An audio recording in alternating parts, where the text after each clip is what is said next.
Walking in complete darkness, Isaac finally found the button for his torch on his phone. Now he could see the dark hallway a bit better. He could see old cobwebs and broken furniture as he made his way forward. He could feel his pulse racing as he got to the top of the basement stairs. He called out, half expecting someone to answer him. There was nothing else for it. He started descending down the dark wooden stairs. Hello, wonderful people. I'm Scott Leffler for WonderBot. And here is... Teen shouts, "Echo!" into abandoned ruins.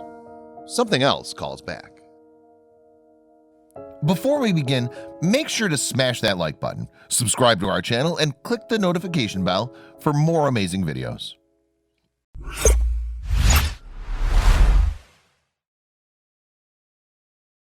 Feeling that he needed to take a break from the built-up city life he was always exposed to, Isaac Wellington Watts planned a day to be surrounded by nature, and he took his girlfriend, Emily. The couple packed what they needed and left the town and headed for the closest forest. As the 19-year-olds put their car in park, they were unaware of what was waiting for them. The couple both worked hard every day and didn't get many chances to get out. After being in the green forest for only a few minutes, they already felt that they were recharging. They both agreed that they wouldn't let anything ruin their perfect day. Not the fleeting light or the wet leaves. But soon they'd find out something would. The two lovebirds were holding hands walking on the trail, but suddenly they noticed something in the distance. They both squinted their eyes but couldn't tell what it was. That's when they decided to take a closer look. They heard crows chirp above their heads as they got closer to the dense forest, where it got much darker. They could smell petrichor, which made them even more uneasy. As they made their way into the dark, they noticed some old rubble. On closer inspection, it was actually an old derelict building. Whoever lived in this building left in a hurry. They could see a radio and lots of furniture from where they were standing. Who would have left in such a hurry? And why? Isaac and Emily loved the idea of adventuring, and now that they were presented with an opportunity like this, they had to explore. It was eerily quiet inside, and they noticed that all the rooms were covered in mold. Isaac spontaneously decided that it would be funny to prank his girlfriend. Isaac pranked Emily quite often. Normally it turned out fine, as she would eventually laugh and they'd both smile at each other. Now was not the time, though, unbeknownst to Isaac. Isaac prepared his grand prank. He couldn't help but laugh to himself in the darkness. He was going to get her so bad. He told Emily that it would be fun to split up and explore two parts of the building and meet up and tell each other what they'd found. Emily took some convincing, but she eventually agreed and walked away. Nobody could have foreseen what happened next. Emily could barely see anything in front of her, so she didn't even notice when Isaac crept away.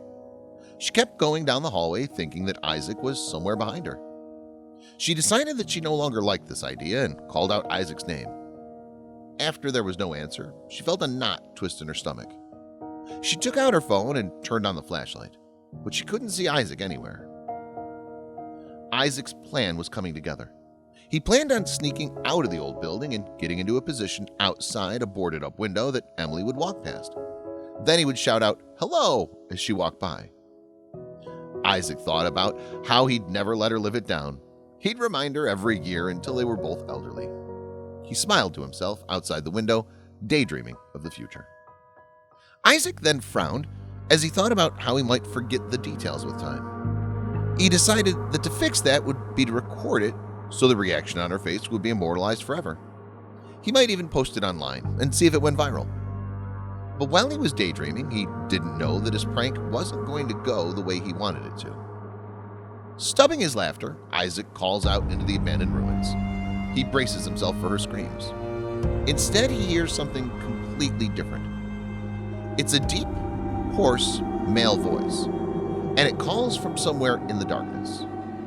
The blood drains from Isaac's face as the fright and creepy experience kicks. His mind then turns to his girlfriend, who's inside all alone. What's he done? Terrified, Isaac stood frozen. It was until a few minutes later that he could calm his mind enough to think logically about the situation. Emily made her way out of the building. Hearing the voices from inside, she knew exactly what had happened. Isaac rushed over to her to make sure she was okay. She hadn't seen anything but heard the voice come from the basement. Just as Emily begs for them to leave, Isaac realizes that he can't. He needs to see what or who that sound was coming from the basement. His head was telling him to leave, but his heart was saying stay. But time was running out for Isaac. He had to be quick. He had to find out what that noise was. Now. Emily pleads with Isaac not to go inside, terrified and worried about what will be down there. She remembers every scene from horror movies that involve dark forests, abandoned ruins, being alone in the woods, and creepy basements. She refuses to go with him, and for good reason. Phone torch in hand, Isaac moves slowly forward. He thinks this is the scariest thing he's ever walked himself voluntarily into. Down the hallway, past cobwebs, broken old chairs and cabinets, he reaches the basement stairs. His heart pounds as he begins to descend. The wooden stairs creak under his steps as he calls, "Hello? Is anyone there?" He reached the bottom of the stairs and pointed his light to the corner of the basement. Something didn't smell too good, and with every breath Isaac took, he could taste it. He spat out in disgust, but what he saw next left him lost for words. On the floor, propped up against the wall, lay an old man who looked on the verge of death. His face was filthy and his clothes were ragged and ripped. As Isaac approaches, he begs for water.